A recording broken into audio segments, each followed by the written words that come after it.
All right, well, Finance Minister Tito Mboweni is poised to deliver the annual Kader Asmal Memorial Lecture in Mowbray, Cape Town this evening. Kader Asmal, a struggle stalwart and academic, served as the Minister of Education, you'll remember, under President Thabo Mbeki in that administration. Kader Asmal died in 2011 of a heart attack.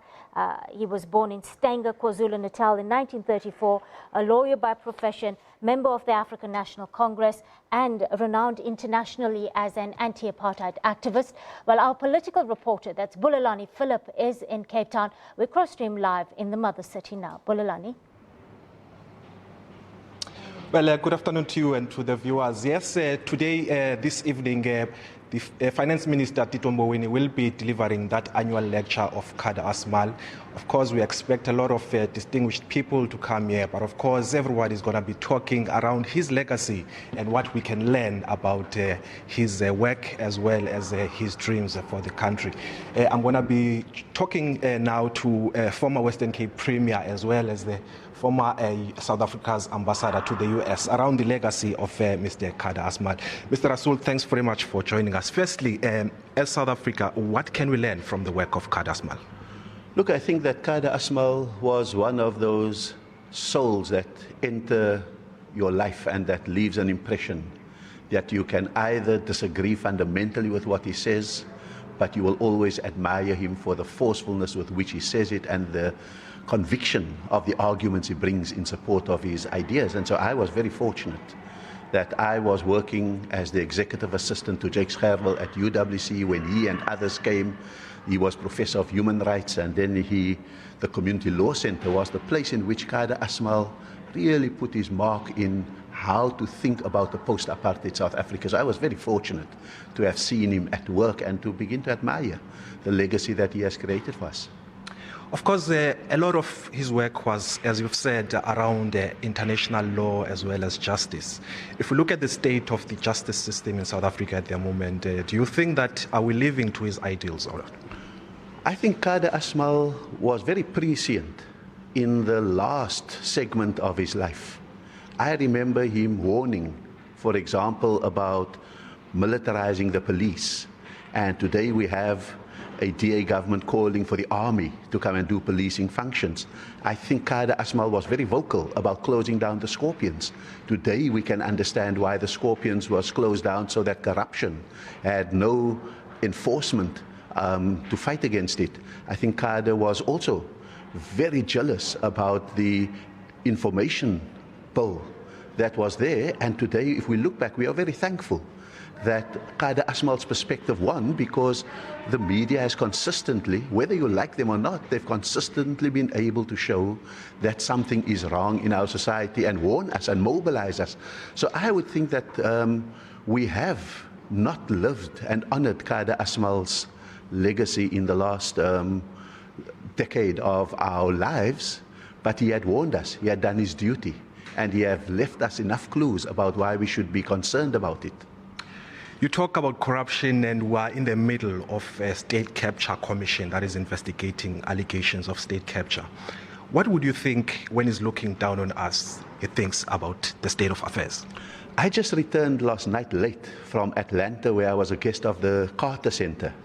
And I mentioned to them that I'm leaving early because I'm coming to the Kader Asmal Memorial Lecture. And one of the anti-apartheid people who knew him said, Kader must be turning in his grave at what is happening in South Africa.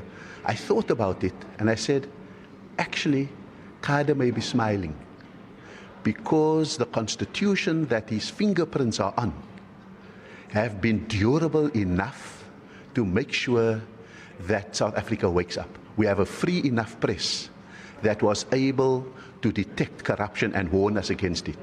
We have an independent enough judiciary that is able to hold the executive to account. And now we have the Zondo Commission actually doing its work.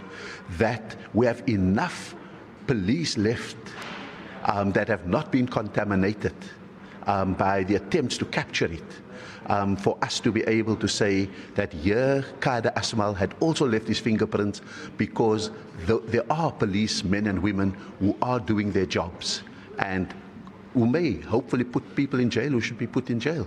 So I think also the Chapter 9 institutions, like the Public Protector, important work. We did not always understand the vision of those who crafted the Constitution to put in place something like a public protector. And then at the moment when we needed it, we had a public protector in place who could ring the alarm bells. So I would almost think Kader Asmal should today be allowing himself a slight smile that the Constitution has been tested severely with state capture, with corruption, with nepotism, and the perversion of the state institutions, but it stood and fought back. And that is the best you can hope for in a Constitution. I told my American friend that I don't think your Constitution is as durable because it is being perverted by populism as we speak here today. Lastly, you've invited Finance Minister Tito Mboweni. He's due to deliver his maiden midterm budget this coming week. Your expectations around perhaps maybe some of the hints that he'll talk about with regards to possible announcements in the midterm budget? Look, I think that no one wants our finance minister at this moment to be spectacular and to be completely out of the box. What we need to show, as the investment summit also convenes in South Africa, is that we are again on a predictable path. We are on a path that is sustainable, that we are getting back to business with our budgeting and so forth, that the economy is in good hands, that our finances are no longer in danger of being captured and so forth. That's what we need, a durable, predictable, good, solid budget that thinks our way out of the economic trouble that we're in at this moment. All right, thanks so much, Mr. Ibrahim Rasool is a former South African ambassador to the US, giving us his insights on what we can expect in this evening's annual lecture. Finance Minister Tito Mboweni is set to deliver the lecture at 5 o'clock, and we'll be taking that live. It's back to you in studio.